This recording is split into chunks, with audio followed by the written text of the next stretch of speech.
ఎవడో పార్కులో టికెట్ కొట్టి పిల్లల జేబుల్లోంచి డబ్బులు దొంగలుతుంది కానీ మిషన్లు తీసుకెళ్ళి సెకండ్ హ్యాండ్ సామాన్లు అమ్ముకుంటా కానీ ఈడేం చేస్తాడు పాపం.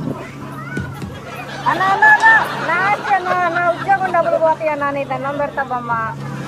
నా ఉద్యోగం నా శాలరీ మొత్తం దానికే సరిపోతాయి. నా జీతం మొత్తం దానికి 20,000 రూపాయలు. అది ఓకే, వెరీ గుడ్.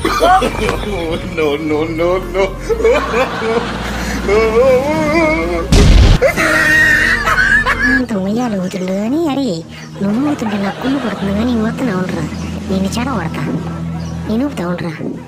అట్టే కూర్చోరా, అట్టే కూర్చో ఉండరా, కుట్టేగా తెప్పగా తడిసిపోయింది. అది అలా ఉండాలి మనం వంటి, అలా భయపడాలన్నమాట. అప్పుడే మనకు వ్యాధి ఉంటుంది.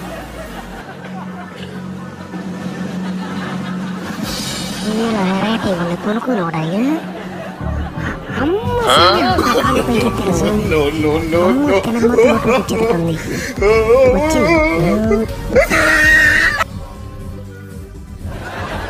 అరే బుద్ధి హవులేక నేను కాళ్ళు పైకి ఎత్తి పడితే నువ్వు నవ్వుతుంటారా?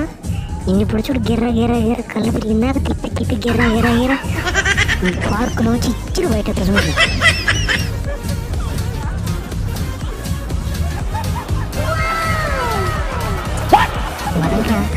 చెయ్యడరా, అది చెయ్యడరా, దండం పెట్టరా.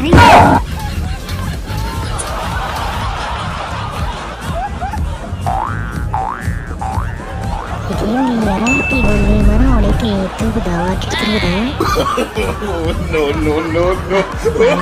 వేరుకుద్దా సెక్యూరిటీ అలా నేను వెళ్తాను. నేను 15 కేజీలు ఉంది తూకం పెట్టుకో, నన్ను కాట ఎక్కించుకొని తూకం పెట్టుకున్నాను. 15 కేజీల ఉందో ఏమైనా ఉండాలన్నా. ఇప్పుడు దీంట్లో అమ్మ అమ్మ ఊరు సాయ ఊరు సాయ ఊరు అమ్మ అయ్యి బాబాయ్ అమ్మ ఈరోడు వచ్చింది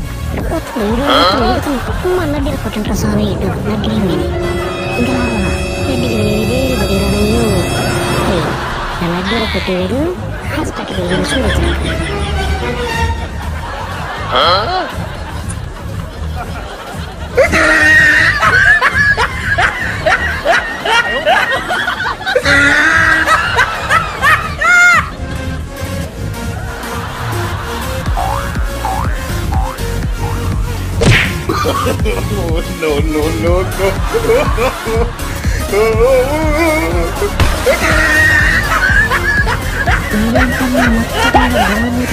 కూర్చున్నావు అందరు నీ పొట్టలో చెత్త ఎంత వేసారు అని లెక్క పెట్టుకున్నావా? లెక్క పెట్టుకో, జాగ్రత్తగా భద్రం చేసుకున్నావు పొట్టలో చెత్త అంతా.